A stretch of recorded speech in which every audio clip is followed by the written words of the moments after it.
Well, my memories of my relationship to poetry, I think, go back a long way in the sense that I had a father who recited poems to me a lot. So he would often, according to whatever situation we were in, take a snippet of Shakespeare or something else, and then he would say, "Where did that come from?" So it was sort of a mixed experience because on the one hand, I was enchanted by the beauty and by the intrigue of what he was saying, and on the other hand, I was very nervous because it meant that I was going to have to perform and be found wanting, I guess. That's one early source, I think. Beyond that, even my grandmother who was Irish, would sing little songs and nursery rhymes to us over and over again. Things like, "It's no sin to take off your skin and dance around in your bones." And I just remembered things like that and liked them. I think we all do, but I had the privilege of having people who did those kinds of things. When I was in high school, we moved a lot, and the last place we moved to, I was about 16, and I remember being at someone's house for a sleepover and not being able to sleep. And she had a journal, kind of like a commonplace book that she just kept on her own of quotations. And I had always loved English literature and read it widely at school. But she had this book, and I just spent hours that night reading through it. And I remember loving it. I guess, there's that line from Wordsworth, my heart leapt up. And I felt that. I felt a very strong response to both the tidbits themselves of poems, because they usually weren't whole poems, but also to the fact that she had done this. It made her very interesting to me as a person. It made me wonder why I hadn't done it. I just was very much drawn to being the kind of reader who saves things like this. And then one third source, I would say, that has been just with me for as long as I can remember are the Psalms, as part of my family's tradition of being sort of closely tied to Christian scriptures. I remember reading the Psalms forever, as long as I could read, probably, and responding to them as poetry. I didn't use them necessarily at first as a manual of instruction, but very much as a poem that I felt kinship with the voice of. They seemed very human to me, and I was really drawn to that. So those are kind of the sources for me of my beginnings. I, of course, then in college was when I really dove into it. But those were early whispers, I think. I went to public schools my whole life, and as I referenced, I moved every year for my first 10 years, and then about every 3 years. So my education was fragmented at best in terms of, somebody sitting down and saying, here's a plan, and let's execute this, K through 12. And I always loved literature for sure. But, we had a little poetry unit sometimes, and sometimes we didn't. And sometimes we wrote some poems, and other times we just learned iambic pentameter. But so that's very shadowy as a subject. I don't remember a single poem that I studied in school, for instance, up until college. One of my strong convictions from experience of being a student, a teacher, and a mother is that education is best when it addresses us where we live, and it speaks to our lives. It converses with the things that really matter to us. There's not a subject that does this more directly and experientially than poetry. Poetry is, and all of the fine arts really are experiential knowledge, and poetry in particular. It comes from a lived life. It comes from a speaker with very particular circumstances. It addresses a beloved, usually, and it addresses us, the reader, and it attempts to bring us into the place where it is, to dwell with it for a little while. I mean, that's part of its artistic craft, to give us the sensation that we are there with it, that what it is experiencing, we too are experiencing for this moment. So one way that Robert Frost says that is, no tears for the writer, no tears for the reader. No surprise for the writer, no surprise for the reader. This idea that that a poem means to take us inside itself and give us an experience. It means to be the event, not simply a reference to the event. That said, I think it's a deeply human endeavor. It's been going on before there was written language. It's been going on in religious ways, in political ways, in just domestic arenas. And I think that it's very important that students see that it's more than a subject. I mean, that's what we want for everyone in school, right? That you're not just studying subjects, you're studying a way. And there's evidence of, I mean, I could say many things about what poetry does. I don't think chiefly it's valuable for what it accomplishes because it's practical, and yet on the other hand, educationally it is practical. I mean, it brings history alive. You know, we weren't there when Abraham Lincoln died, but Walt Whitman was, and he talks about it in the most moving and heartbroken way.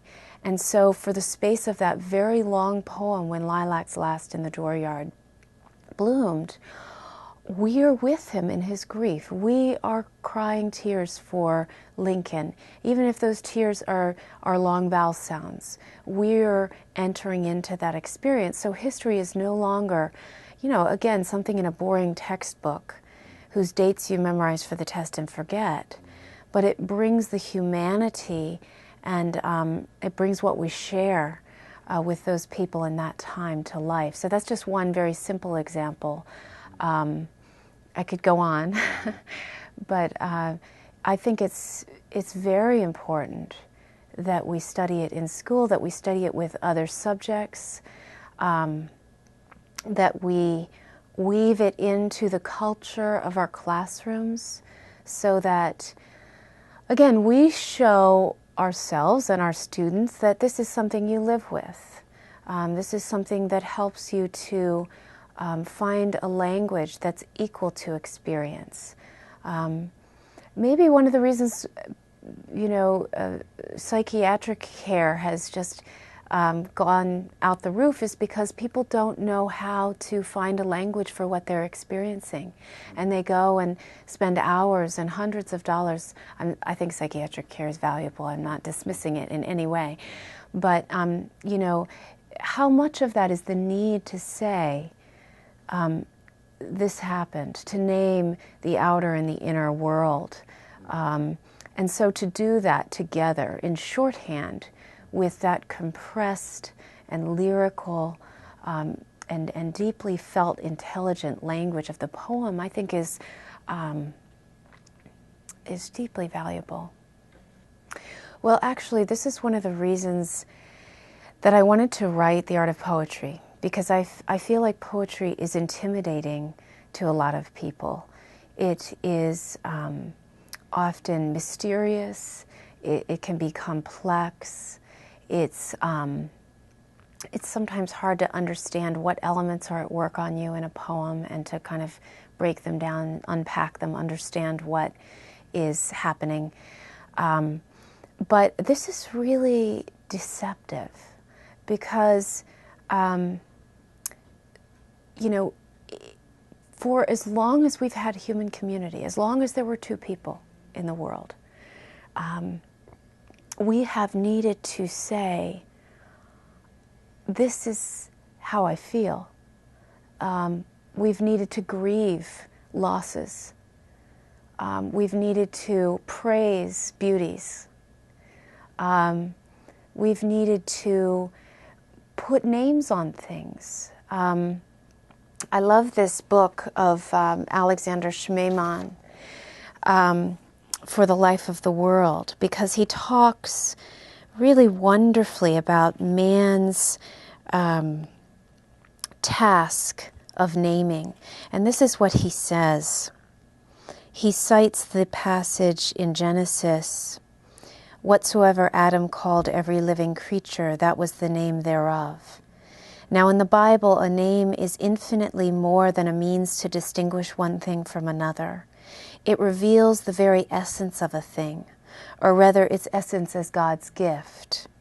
To name a thing is to manifest the meaning and value God gave it, to know it as coming from God, and to know its place and function within the cosmos. To name a thing, in other words, is to bless God for it and in it. And I think that this is really profound because, of course, even if you believe that Genesis is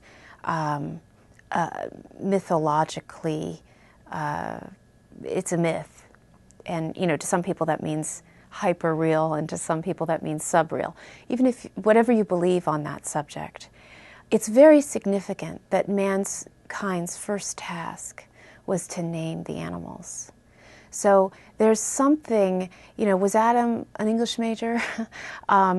There's something deeply tied to who we are as human beings, to what we need to do with each other, as well as within ourselves, to how do we respond to the world around us. People have been doing that from moment one. And poetry is the record of that. Somebody put it down eventually. First, people collected all of those stories and songs and rhythmic, cadenced language. And I'll just note here that, one of the reasons that rhythms developed, one of the reasons that there's cadence in language, is to make it memorable. So even that had a very human purpose. We want to make it we want people to remember this. We also want them to be engaged in this. Therefore, we're going to kind of create some craft and arrange the words. And then eventually, people did that. They would gather. They would do it around firesides. They would do it at liturgical, religious events. And this was just a basic human expression. There was nothing specialized about it in the sense that it was for everyone. There was usually a specialist who became the seer or the poet, the one who collected these things and was gifted at communal events at being the one to recite them. But beyond that, they were for everyone. And everyone made them, and everyone's deeds were recorded in them. So this was just a really fundamental part of communal life, and not at all specialized knowledge. And I think it still remains that way. And that's one thing that grieves me, that so often it's taught as something for, it's kind of Gnostic knowledge. It's for the people who are really highly developed English major types that Garrison Keillor makes fun of on his show, because he was one. Yes, poetry, all art has content and it has form. And the closer together those two things are, the more seamless those two discrete categories are, the more they become one. the higher the artistic achievement.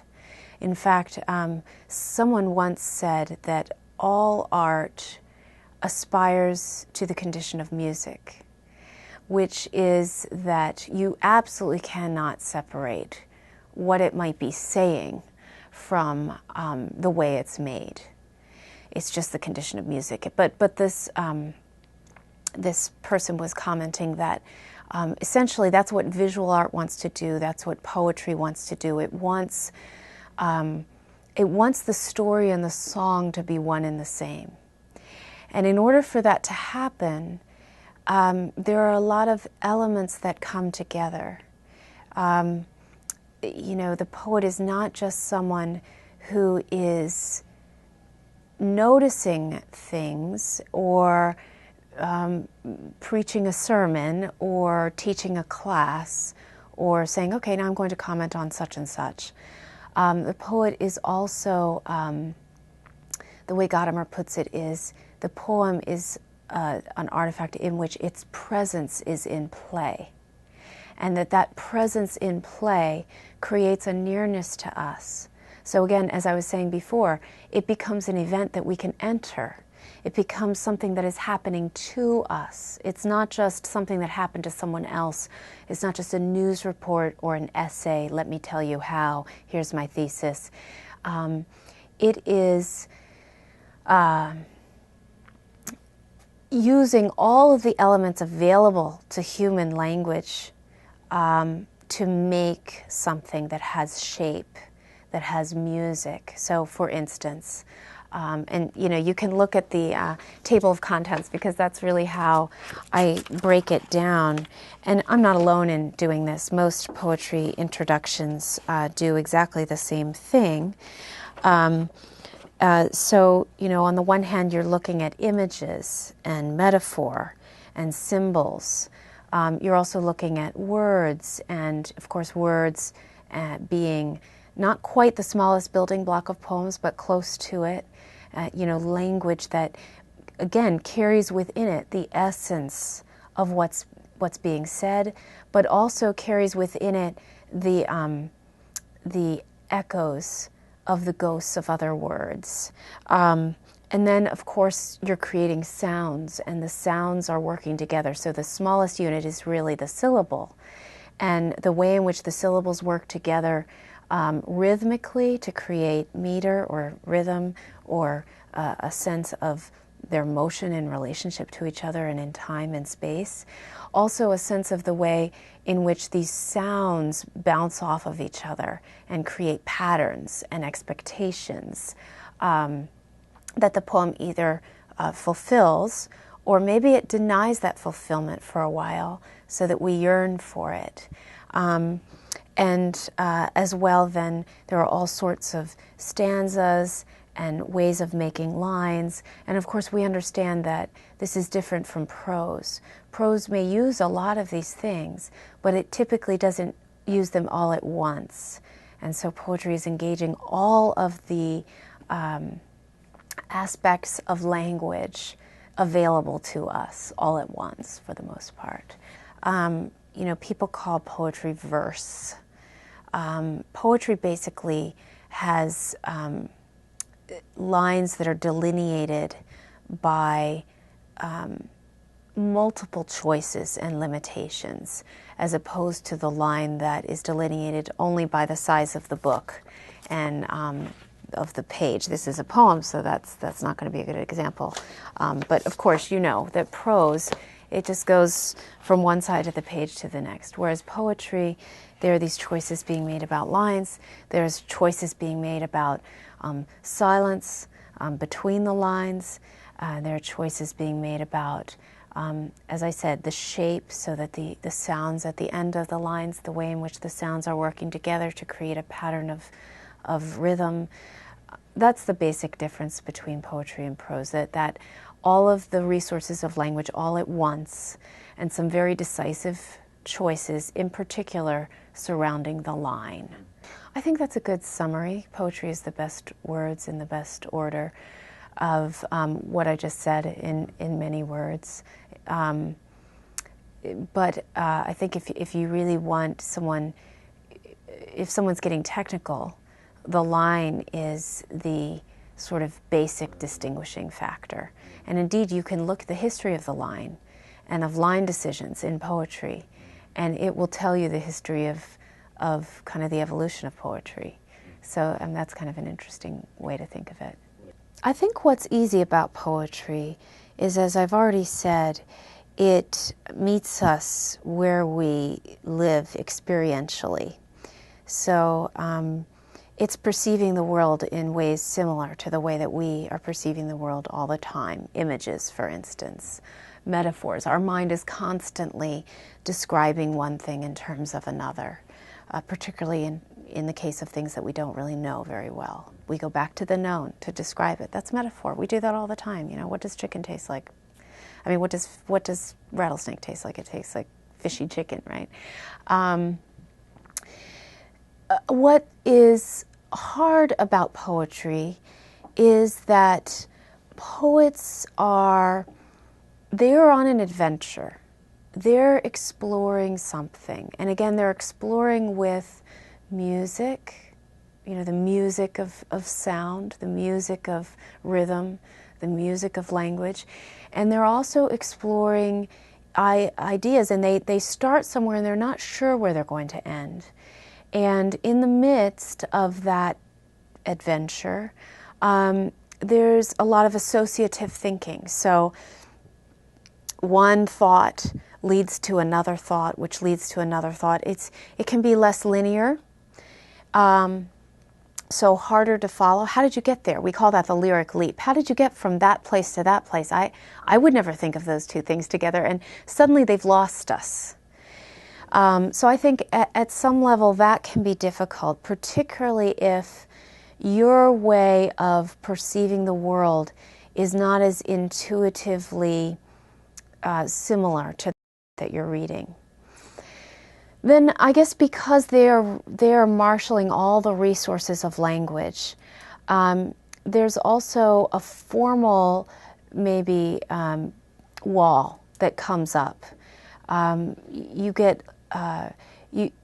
It's hard for us sometimes to do everything at once. So we're hearing a rhythm and we get drawn into that rhythm or that meter and we don't know what has just been said. Or we're working hard on the content, but because of the rhyme scheme, the content is less penetrable to us.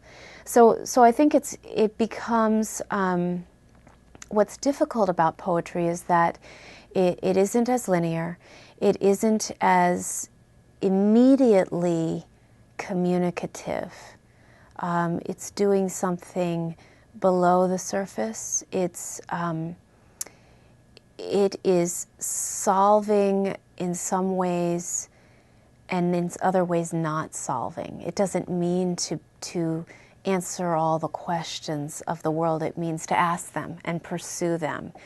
It's often kind of getting into transcendent metaphysical abstractions that, you know, every person in the universe could write a poem about it and write a different poem. There's no, it is as different from a manual where someone is trying to say, okay, here are the steps, here's the conclusion, here's the starting point. It really is a kind of quest. And it's an epic quest. I hate to use that word epic, it's been ruined by the film industry, but I think poetry redeems its use a bit, where we're pursuing very big questions that don't have neatly packaged answers. And we're pursuing it in ways that are very natural to the way our bodily intelligence works, ear, eye, motion, image. But because it's all happening at once at many levels with many layers, it can be difficult to unpack those layers. And I think this kind of speaks to something else that poetry demands of us, which many things in our life no longer demand of us, and that is attention. The other thing that I would say about education is that I think one of the most important things to preserve in our own lives, and I'm not just talking about students, I'm talking about teachers as well, and parents, is our ability to attend, our ability to pay attention. I think there's an enormous assault on that from within, from the disquiet of our own spirits and minds, and also from without. We're all familiar with this problem. We're checking our iPhones and we're taking our kids to this event and that event, and we're used to speed, and we're used to easy access, and poetry does not make itself available on those terms. Its terms are: take time with me, go slowly, absorb. You don't drink European drinking chocolate quickly. You usually don't really drink espresso quickly either. They're densely concentrated beverages that are meant to be sipped and enjoyed and lingered over. And poetry, likewise, you really need to be able to move into a different mode, similar to prayer, say. Simone Weil said that absolute attention is prayer, and she argued that if you can't pay attention, you cannot pray. And I think it's similar to poetry. If you cannot pay attention, you cannot read poems. You cannot understand them. You have to be willing to slow down and to adjust your inner rhythm to the rhythm of what you're experiencing. And I'm using rhythm metaphorically there, similar to the way Wendell Berry talks about how when you move by airplane travel or by car travel, when your speed takes on superhuman kind of pace, it takes a while for your being to catch up with your body, your mind and spirit to catch up with your body. And I think similarly with a poem, it takes you a while, and that's why it's very helpful to do with other people. It's very helpful to memorize, because you adjust your speed to its speed. You take a breath, you enter. The matter of how do you teach poetry, given the fact that this is the case, given the fact that it's been abused often, so many people start by saying, I'm going to teach you what iambic pentameter is. Given the fact that it takes time and we're busy, our curriculums are marching on ahead, we've got to fit in a lot. I think it's a challenge to, first of all, just make the commitment to do this. However, I think it's more simple than you would think, because one of the ways to teach poetry is simply to begin by reading poems aloud and doing that on a regular basis. That could take 3 minutes a day. Read a poem to start your day with your students or your family. Then have students begin choosing poems, make books available to them, have them begin choosing poems to read aloud, so that there's this ownership and this, tell them to read a poem aloud, you have to understand it. So I want you to take this book home and I want you to read through it 5 or 10 times and really get to know it, so that you can teach it to us simply by the way you read it, with understanding, where you pause and what you emphasize. Then beyond that, I think it's very good to start asking them, just, what do you notice? What do you like? What strikes you about this poem? So, is there a sound or a word? Begin with delight and wonder. Try to show them that this is meant to be a pleasure. And then I think from there you naturally start getting into a deeper look without forcing it. So at that point you could begin by focusing on different elements of the poem. Let's look at the images. Oh, what's an image? Images are all the sensory data that we gather with our bodies. So, you've already gathered thousands of images today. Relate it back to their life. And then weave in and out. So what's an image? Okay, what are some images that you experienced today? What are some images in this poem? So always be showing them how it's relevant in a somewhat seamless way, but then teaching them element by element what to look for, what to look at. And then ultimately, I think you want to ask them what the poem is saying and how it's saying that. It's not just what it's saying. How does it say that? How does a poem mean? That's one way that a famous critic has asked that question. And then you want to say, well, what difference does this make to us? Have you had this question? Have you felt this way? What was a time when you felt this way? And then I think the highest form of reading is to write in response to something. So, take an image and do the same thing that Whitman did here. First, of course, you've talked about what he's done, but then you go do it yourself. Another thing that works is to relate it to books that you've been reading in the course of that semester or subjects that you've been studying. And then, likewise, I would say, take some language from that poem and use it as part of the tongue of your classroom. So, keep using little snippets such as way leads unto way. Say that with each other. Refer back to the poem as you go on with the day, with the week, with the year, so that you gather as a little classroom culture, you gather a cachet of references that are, simply by using them, you are very eloquently saying to them, this aids us.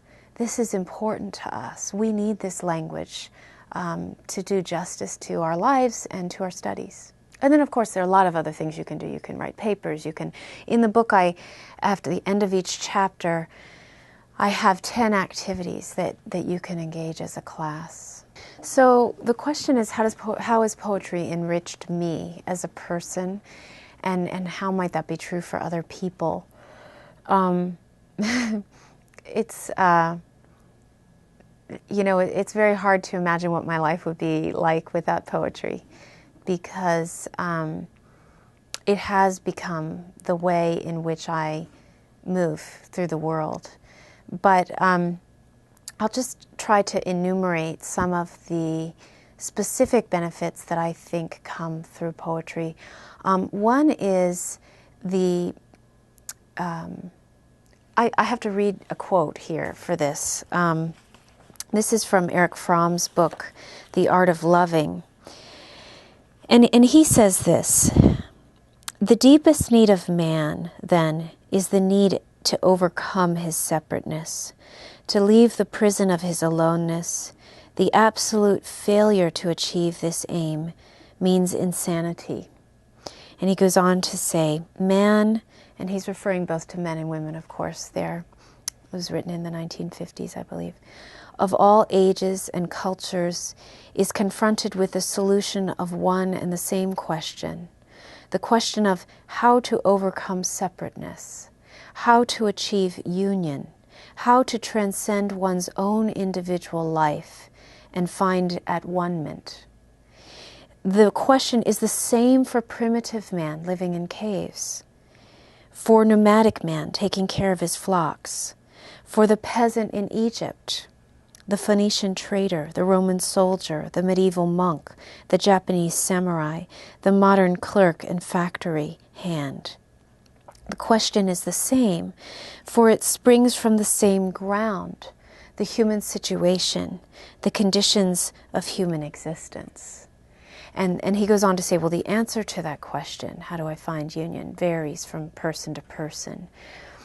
And he enumerates some of the ways in which it varies, and I strongly recommend the book. But I would say that one of the things that poetry does is it heals the wound of our separateness. It reminds us that there are others who have experienced what we have experienced. And because it's such a whole and organic encounter that we have with them for the reasons that I was referring to earlier, we feel at one-ment, we feel union with the speaker of the poem. We don't know this person. This person may be separated from us by hundreds of years, thousands of years, as in the case of the Odyssey, for instance. And yet, they know us. They understand us. We know them. We have fellowship with them. And so that seems to me, according to Fromm, that is the primary concern of our existence. So that's one thing that poetry does. Another thing that it does is that it shows us that not everyone thinks the way we do. In psychology, another thing that we know about some brains that have neurological impairment is that they have trouble with this theory of mind that other people think differently than they do. And I think, of course, that's difficult for all of us. We all are egocentric. We assume our own perspective. We assume our own way of thinking of things. And to experience another mind that has clearly articulated something in a way that we would never have thought, it gives us access to this notion that people are different, people think differently. It gives us, I think, some compassion. It gives us some sense of self-doubt and self-transcendence in that sense. And it also gives us the pleasure of experiencing and tasting another mind, and experiencing it very intimately. I think one of the sorrows of our daily life is that we're limited. We're limited in terms of the kind of people that we can get to know. We're limited in terms of the amount of time we have. We're limited by our own temperament and our own even geography. And poetry allows us to really transcend that. It gives us back the hour, you might say. It also, I feel that I've been mentored by certain dead people through poems. I can tell you what Gerard Manley Hopkins thinks about a lot of things. And as he thinks for me, with me, it helps me to resolve certain parts of my life that would be unresolvable. For instance, God's grandeur. The world is charged with the grandeur of God, is how it begins. In that first 8 lines, it leads to man's trampling of the grandeur of God in the world. Man's smell and smear and blear and feet just trotting down the earth and not even feeling the earth anymore. This terrible despair in the poem. And that's a despair that I've felt. And I feel it daily, probably. Just the way in which we besmirch the goodness of other people, the goodness of the world, of the earth. Well, Hopkins has a 6-line response to that despair. And his response is, for all this, nature is never spent. There lives the dearest freshness deep down things. And though the last lights off the black west went, oh, morning at the brown brink eastward springs, because the Holy Ghost over the bent world broods with, I always get the wings and the two mixed up. Bright wings. No, with warm breast and with bright wings. That's his answer. His answer is, nature is not spent. Not the nature of the world, of the natural world. The sun keeps coming up, and the sun is beautiful. I mean, here we've got it. It's still out this window. It's lovely, despite the factories that are chugging away and the cars and everything else. But nor is human nature spent, because the Holy Ghost, the Spirit of God, is brooding over us, gathering us, and communicating the nature of God in and through human beings. So, you know, Hopkins has helped me to deal with this. And had he not done it in a way that was deeply heartfelt, if I hadn't felt the despair in the sounds and the rhythms, if I hadn't felt the joy and the hope in the sestet, the second answering lines, then I might not have listened to him. But because I heard it in the language, it penetrated me at the level of my own convictions and emotions. And so, you know, poems can really help you to deal with the problems of your own life and the conundrums of your own life. I would say as well that poems wake us up. They make us alert. You know, a lot of religious traditions talk about the need for consciousness, the need to pay attention, to be aware, not just awake and not just able to pay attention, but spiritually aware of the world that is around us and the people that are around us. And poems do that because of their own attention to that level of life. As I said before, poems bring history into your own framework in a way that I think textbooks can't. Poems also let you live next to them, so there's this real sense of intimacy that in daily life often we don't get. You know, we get the voicemail, we get the bank teller separated by multiple panes of glass. We get, you know, even the chaotic family dinner. Family dinner is a good thing, but you know, it comes and goes, and maybe you didn't really experience the intimacy that we all do crave. But that's not the case with poems. I'm not saying they can replace intimacy with human beings, but they certainly give you access to someone else's life in a very intimate way. And going back to the history, there have been, it's very noteworthy that totalitarian dictatorships always shut down the artists, but in particular the language artists, the poets.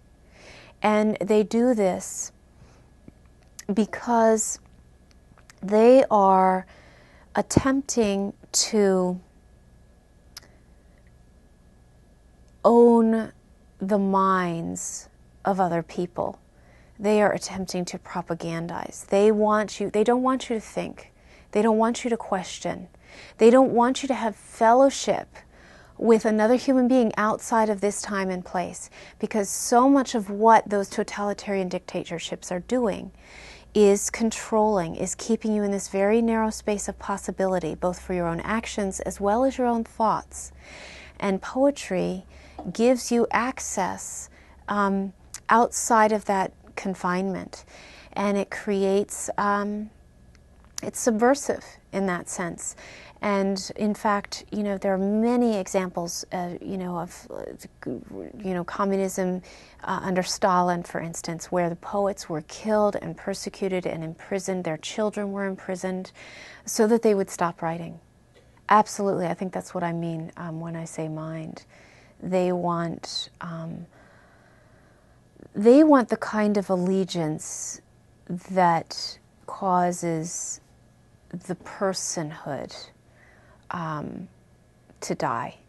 You know, another thing that Fromm says about love is, actually I wrote it down.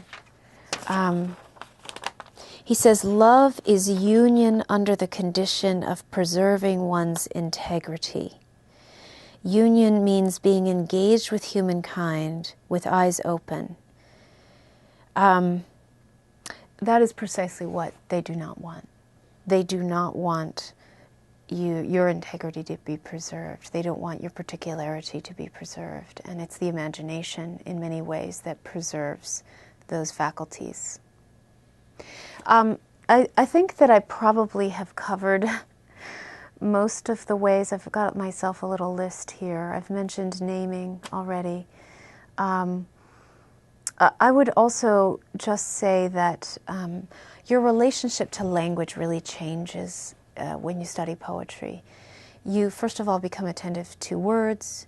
You become attentive to structure and to the fact that language, sentences, essays, thoughts, they have a structure because you're very much able to look at the structure of a poem because it's compressed and small but highly structured.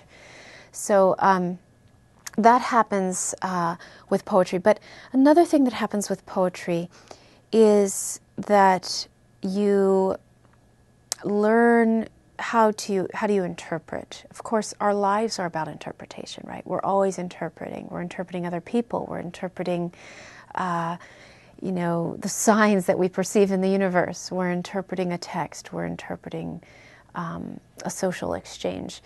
And I think poetry really serves our gifts of interpretation because it forces us to be factoring many different things in at once. That's what makes poetry difficult, but it also makes it a bonus when we learn to do that because we understand the multivalent or many layered aspects of interpretation and of communication.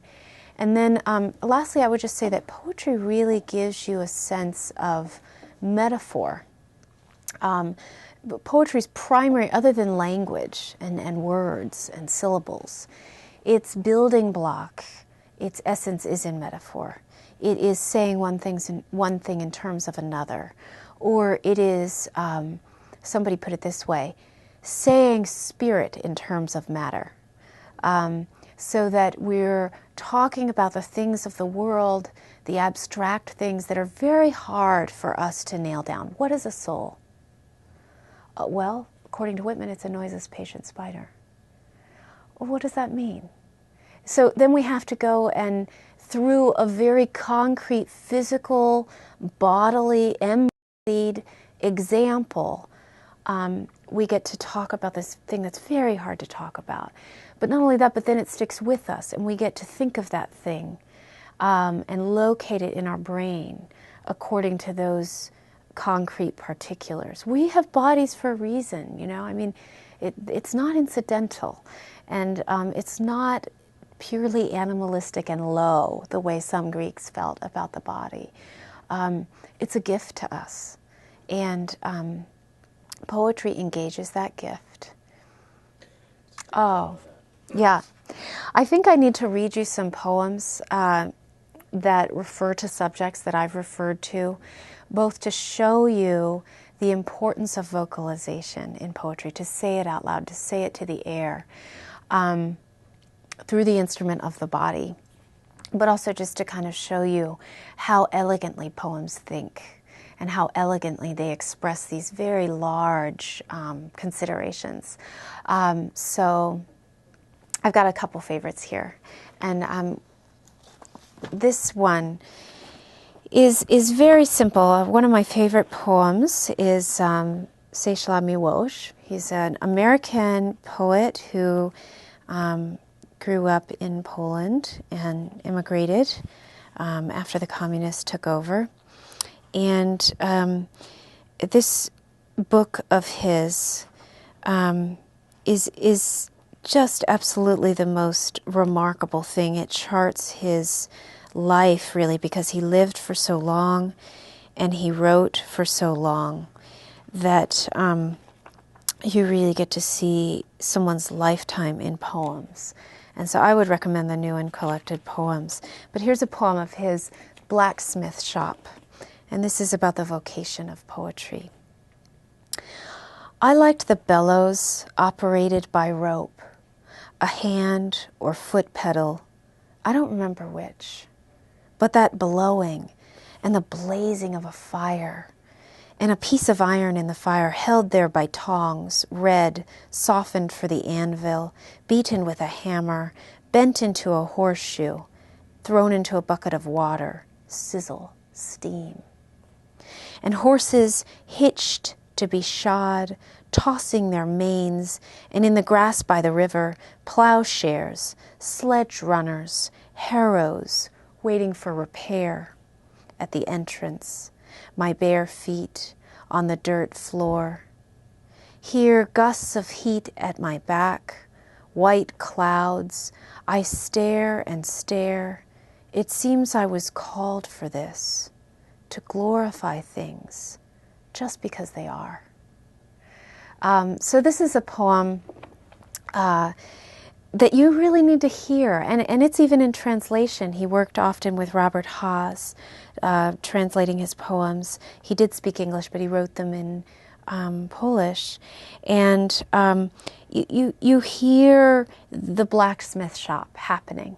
So you enter into it with him. You experience his wonder, and that wonder is not just, I'm telling you this amazed me, but it's the wonder of all those sounds and all those instruments and the picture being painted for us. At the end of the poem, he says, I stare and stare.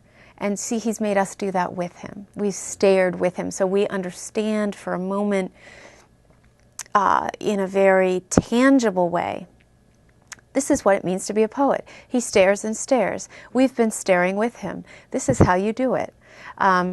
If he just said to us, there was a blacksmith shop and I would go there and it was a great experience and there were all these tools and I really loved them and I liked the fire, we wouldn't have the experience, but he recreates it for us in sound, in shape. There are pauses, there are lists.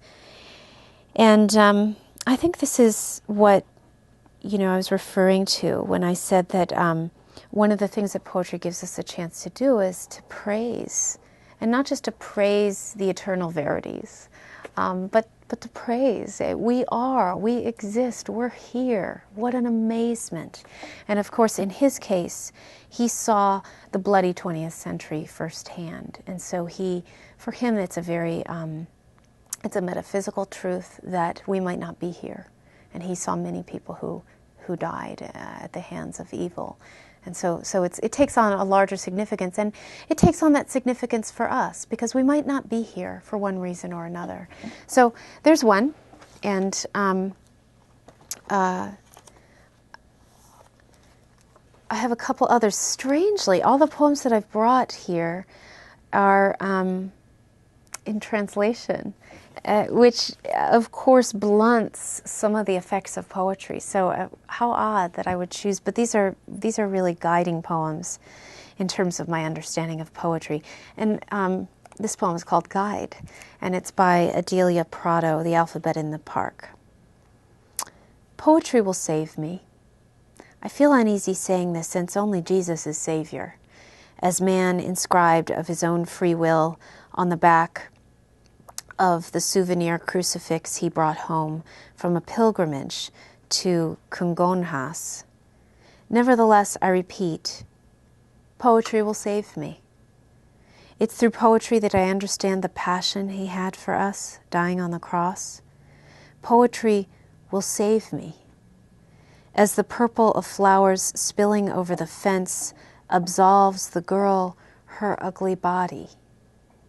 In poetry, the Virgin and the saints approve my apocryphal way of understanding words by their reverse, my decoding the town crier's message by means of his hands and eyes. Poetry will save me. I won't tell this to the four winds because I'm frightened of experts. Excommunication, afraid of shocking the faint-hearted. But not of God. What is poetry if not his face, touched by the brutality of things? So here I think this poem is really helpful in talking about all the things I've just said.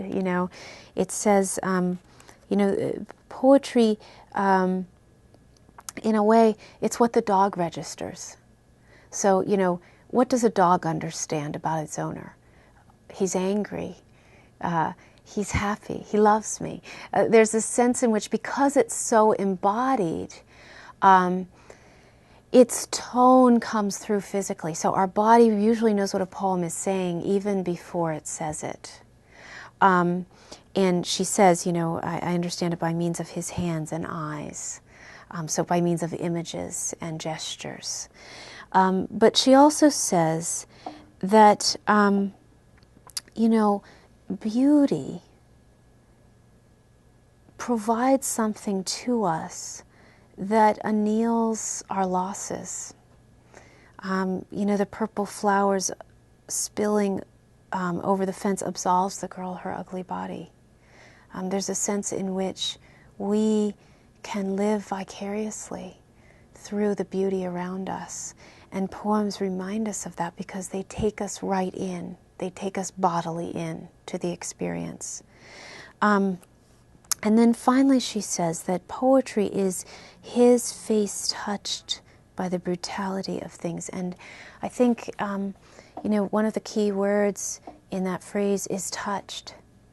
And I think that that's what poems do for us, particularly poems that are read aloud, because they touch our ears. They come out of our mouths.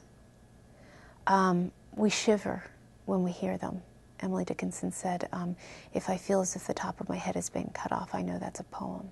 We have these visceral gut reactions because our bodies are being addressed and are doing the addressing when they're reading the poem. And so however much a poem does that on the page, it does it 1,000 times in the ear and the mouth.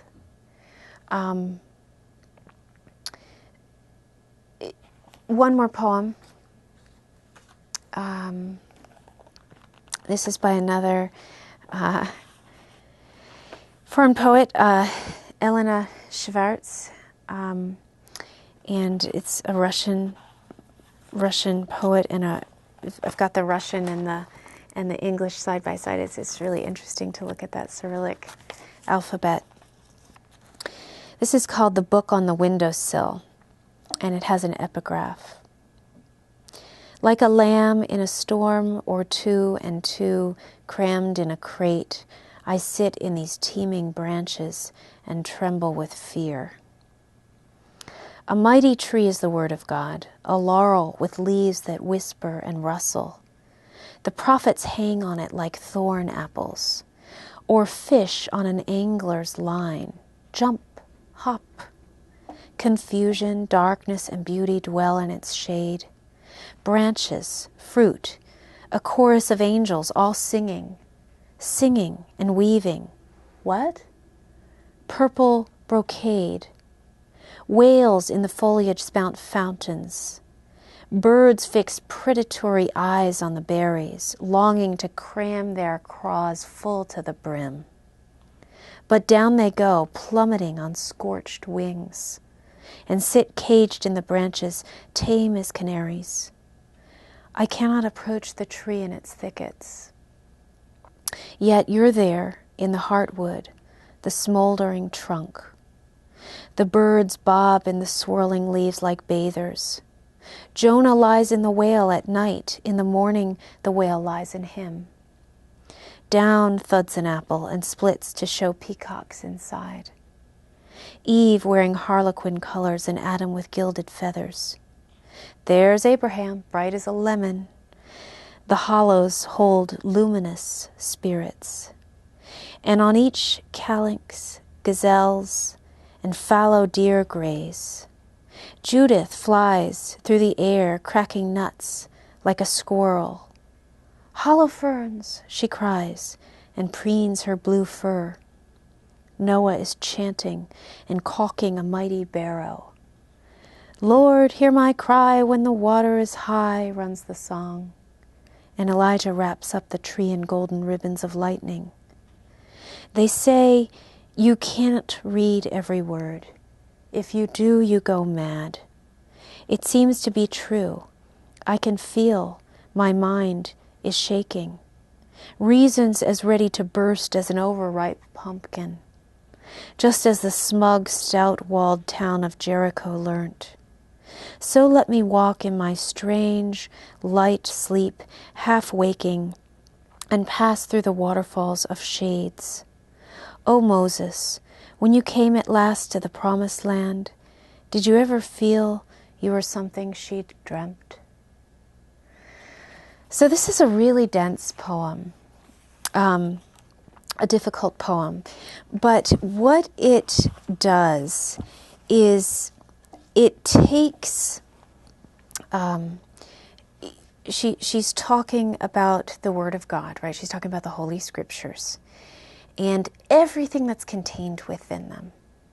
And she talks about they're just teeming with life and all the events and the human interactions and the imagery and the symbolism. It's just so chock full, and you can feel that in the poem. It's just, one characterization layered on top of another, almost to the point where you go, stop, stop. But she's sort of recasting the whole Old Testament. And what she's doing is showing us how full it is.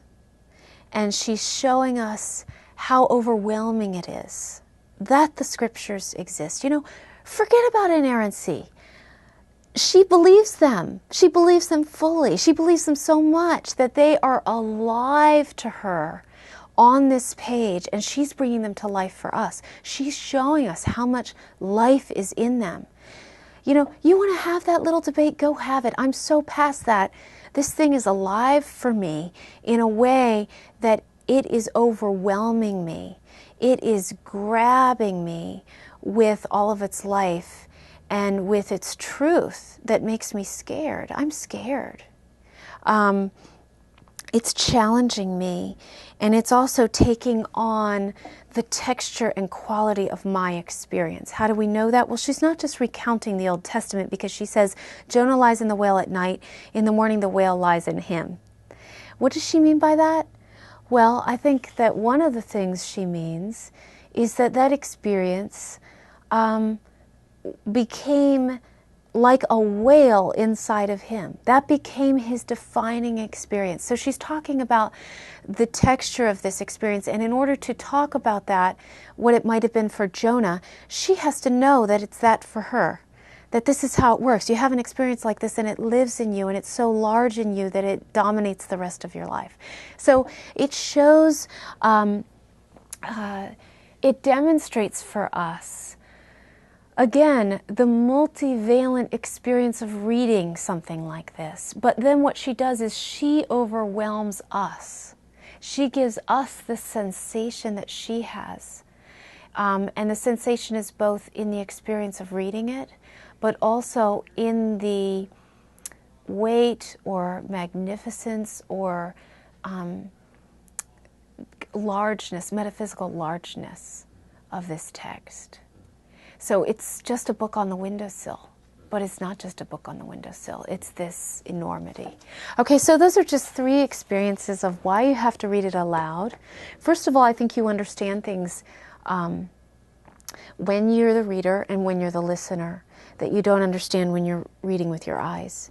But I think as well, just as I've demonstrated, you enter more bodily into the experience when it's read aloud. And then thirdly, I would just say that in the classroom, I think hearing these things done over and even if you would have people read the same poem over and over again, 5 times, you would see that our bodies are this delicate instrument. There's Stradivarius, right? We are, of course, finely made in the analogy holds that we are like the finest violins. And when we sing, when we're played, by reading a poem, different things come forth. And it comes out of our minds, but it also comes just out of our vocal cords and everything else. If you're dying, you're going to read this poem differently than if you don't have a terminal illness. If you're suffering isolation, you are going to know something about a poem on that subject that someone else is not going to know. You're going to catch something, you're going to hear something, something's going to snag you, hook you, that wouldn't hook another person. And all of the intelligence that has come from your life then accrues to you as a reader, and you share it with each other. And that's why it's so important to read together. It's a conversation. We're conversing with that poet, dead or alive. That poet is conversing with all the poets he's ever read. You really, literally cannot write a poem without reading a poem. And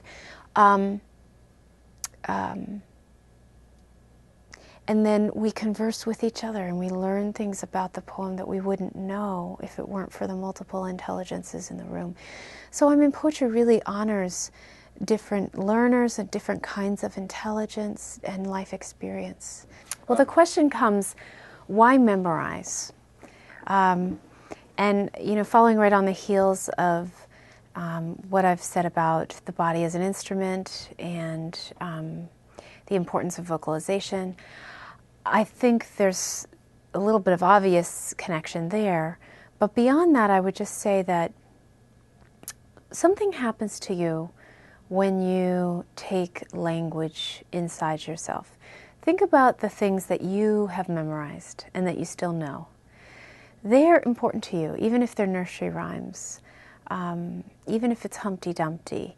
There's something about having had that long-standing friend or presence that has either given you the pleasure of familiarity, which is a great pleasure. When we recognize a piece of classical music, we like it just because we can recognize it, for instance. And then also the pleasure of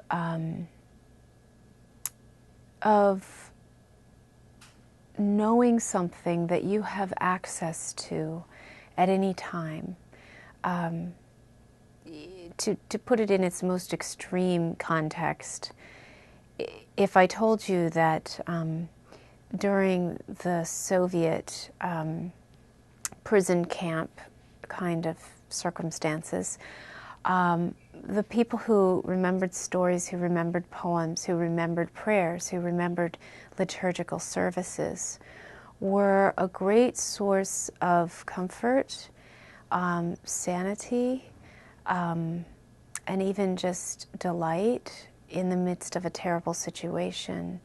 And there are many, many instances of having that knowledge and being able to use it when it was denied you, and the way in which that is a benefit. But of course, in our daily lives, not too many of us have been in prison camps. In our daily lives, though, often our minds may not be occupied, or we've all had that feeling of dullness, of acedia, where we are sort of bored with ourselves and the world. Kathleen Norris has a wonderful book about this, and she talks about how it opens up the opportunity for the noonday demon of despair to enter in. And so certainly having that occupation both of memorizing and of having memorized and being able to return to it. Beyond that, I would say that when you have something inside you, you think about it a lot. Even if you only think about it once a month, because it's occurred to you, because that phrase comes up in your mind, you're still thinking about it a lot. Once a month over 50 years is a long time. And so you form a certain relationship to that material, but it also gives you a new way to think. So suddenly, instead of just writing or reading or whatever you do to think, you have this new avenue, which is recalling speech that has been embedded in your consciousness. So you live with it more closely and you live out of it. You also, of course, have it handy for any situation that you might be in. You can, cognitive behavioral therapy in psychology talks about the fact that we need to tell ourselves true things over and over again in order to change. And poetry, of course, allows you to do that. I mean, for me to say to myself once a week, for all this nature is never spent, helps me to believe that it's true. So it has an emotional and spiritual component, and then it also just has a brain sort of educational component. Lots of people have talked about the fact that, using your brain and keeping it active and doing new things helps you to not lose brain power, helps you to not get Alzheimer's. So there are those kinds of sort of brain science reasons. What I find is that when students get up in front of a class, and I usually in a class that I'm teaching of poetry, I will have somebody recite every day. So this is a whole semester's worth of poetry, but every day 2 or 3 people are reciting a poem that they've memorized. So in a given semester, students do it numerous times, at least 3 times. It's a big part of their grade. And I don't even grade them on how well they do it. I just, that they did it, that they've clearly memorized it. But to get up in front of a group of people having done that, suddenly the poem begins to suggest itself to you in different ways, both as a listener and as a speaker. Because you're thinking of it, maybe you've memorized it in terms of its images.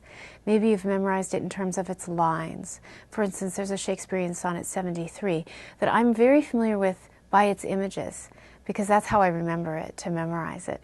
And so, you come into a different relationship with it. You offer a different relationship to your listeners. And I find, and I know that I'm a special case maybe, but I find that a day of, I have sat for an hour hearing people recite. And I find that it's one of the most euphoric experiences, just to hear human beings giving the best words in the best order to each other. It's like a gift, it's like a blessing. And I often tell students, memorize a poem and give it to somebody as for a Christmas present. When was the last time we're so material, we're so geared towards material gifts that we lose track of the enormous gift of something like that. And it's very vulnerable too, you have to remember it, you have to speak about something that's become a part of you. So you're speaking from intimacy to intimacy, the intimacy of the poet you've memorized, the intimacy of the memorization process, and the intimacy of the ear of the person that you're speaking to. I think you could change students' lives by having a semester that was geared almost entirely to memorizing poems. Nothing else. You wouldn't even necessarily have to talk about them. You could say, let's say a few words, or let's ask a few questions of this person, since they spent so much time. They're the expert now with this poem. I think that would be revolutionary. And you could do it as early as kindergarten, easily kindergarten. I've done it with kindergartners. Do you know what they told me about Robert Frost stopping by woods on a snowy evening? After we memorized it together, in about 15 minutes, we did it as a group. And that's another way to get people used to memorizing. You do it as a group, and you do it with hand motions. So a noiseless, patient spider, and then they helps them to remember it, loosens everyone up, and it makes them realize, oh, this isn't hard to do. But these kindergartners, actually it was my daughter's class, who's now 17, so she was 5, and we went through Stopping Away What's on a Snowy Evening, and we got to the core meaning of, he finds peace here. He wants to stay, but he can't. So I said, why use 20 or 25 lines and take all that trouble with rhymes and iambic tetrameter, and why do that when you could just say, he wants to go on and he can't. He wants to stay, but he has to go on. And one kindergartner raised his hand and said, he says it like he means it. And I thought, you know what? That is a good definition of poetry. There you go. That's probably the most profound. How much of our lives would change if we had a few things to say that we really meant? And if people didn't say things unless they really meant them and had thought about them and crafted them. Well, best words, best order is a pretty good instruction manual, right? So that if you spend time with words that have been labored over, you are not able to ignore poor constructions that suggests itself to you. And you start editing that way. You also develop, as I said, a sense of structure that I think some people can transfer. You think about, for instance, when you have to write about a poem, you think about ways the poem has chosen to organize itself. Writing about poetry is, I know one college English studies class where all the freshmen have to take it. It's a year-long course. And what the professor did in this class was have them write on one poem the whole semester, over and over again. So you write with this knowledge. Now you write with this knowledge. Now you write with this knowledge. And it gave students a sense of, first of all, what it takes to unpack a subject. Secondly, how you can return to something and revise and make it stronger.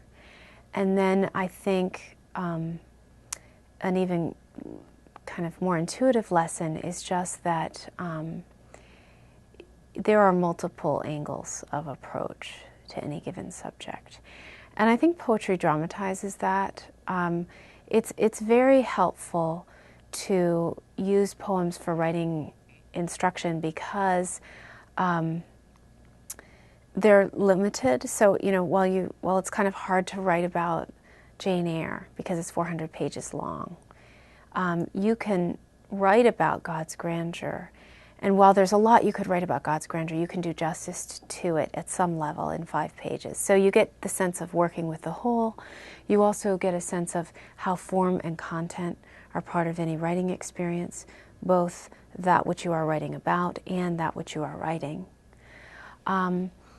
You also have, as I have said about interpretation, there's a real sifting that goes on that's different from nonfiction writing, from instructional writing. And so that sifting intelligence that's required, and by that I mean, for instance, factoring all the elements of the poem in to come up with a legitimate interpretation, and then having to support that interpretation. So one of the things that happens with poetry, because there are multiple interpretations, because that's intentional, you're supposed to have multiple interpretations. If it were unidimensional, it wouldn't be a strong poem, most likely. There are a few exceptions to that. But it requires you to learn how to support an argument, because you are making a claim, and then your partner could make a very different claim. And so how are you going to support that? And you learn how to support. So you take a piece of text and you use it as an example, and then you unpack it. And while that happens with prose writing and with fiction writing, it's much more dramatic with poetry. And so I think all of those aspects of the writing task really come to the fore.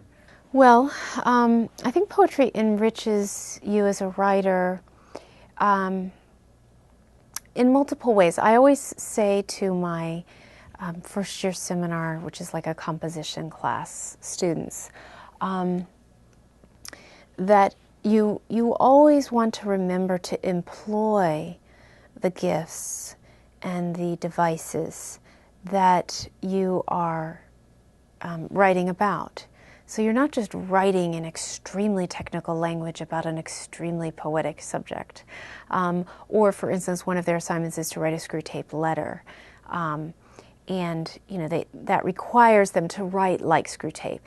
And when you take on the methodology, the how, and not just the what, your own writing improves, and speaking improves immeasurably, because speaking and writing is multivalent. It's not just a matter of making a logical argument. It is that.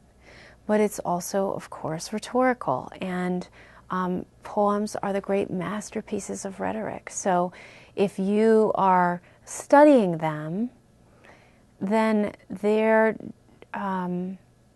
intelligence and devices are coming into your own language. And that's happening unconsciously at first and then consciously later on.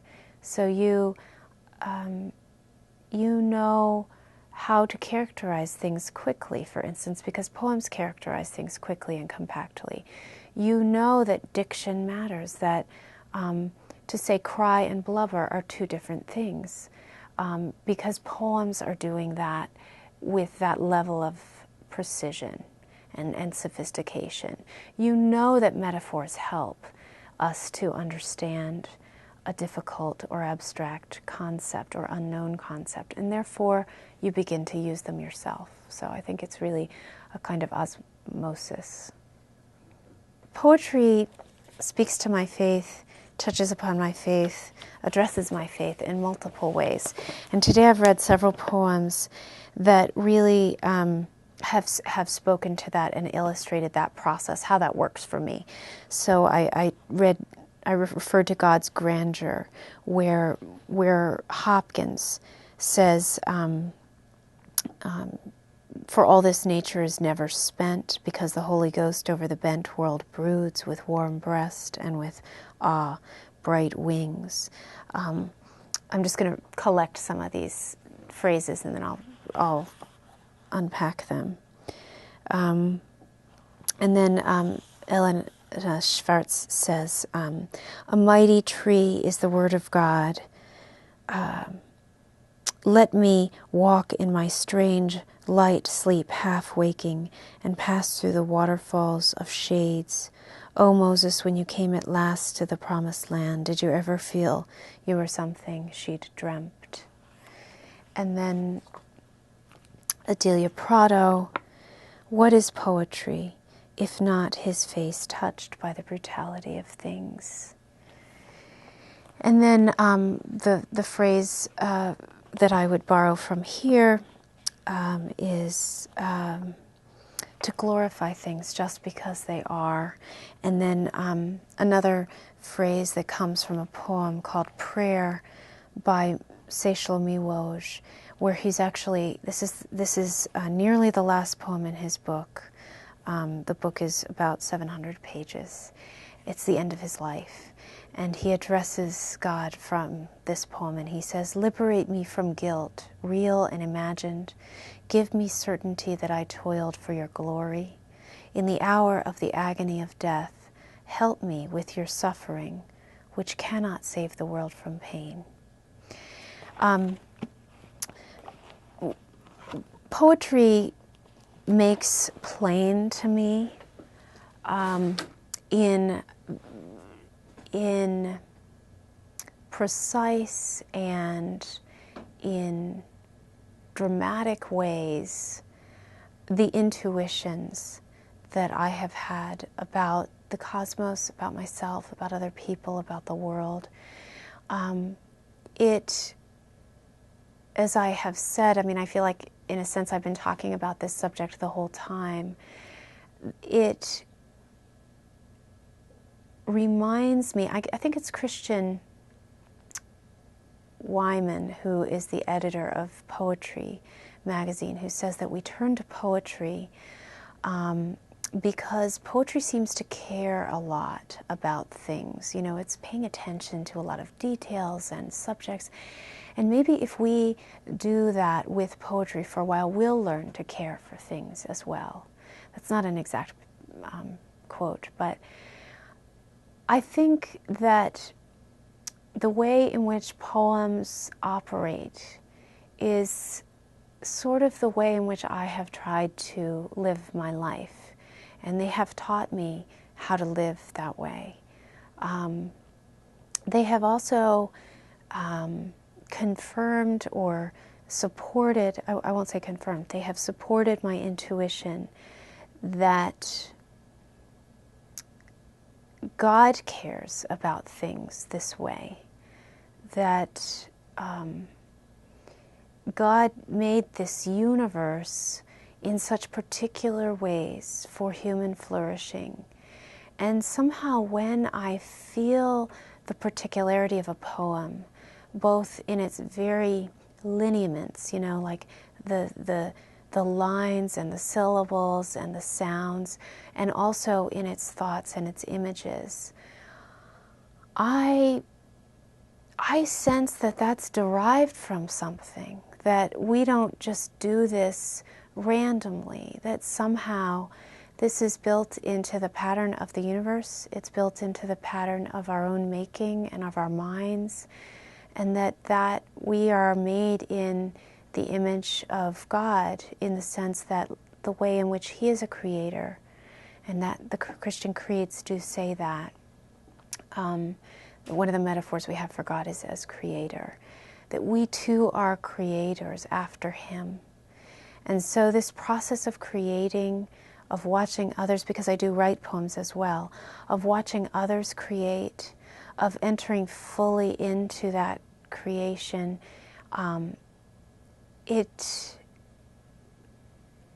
gives me a knowledge that I wouldn't have without it. And it's not a head knowledge. It's a deeply experiential knowledge. It's a poetic knowledge that which is beautiful and that which is true, they're all bound up together. And that God is good because He made us this way. And that the world...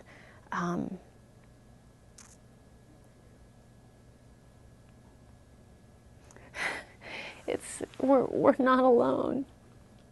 If we can do this for each other, it is likely that this is being done for us, so that in the moment of fellowship in the poem, and in that understanding of that reaches across all the barriers of our limitations of time and space, limitations of compassion, limitations of imagination, because I feel that profoundly as someone who tries to write and often cannot write what I wish I could. That if some of those barriers are overcome in the space of a poem and a reader meeting a writer, separated by many things, then it's possible that that might be true between us and God as well. And that even the capacity to do this is a kind of loving sign, or like breadcrumbs, to follow. The way Hansel and Gretel followed breadcrumbs and they found their way home, that's something that poetry is doing with us and for us.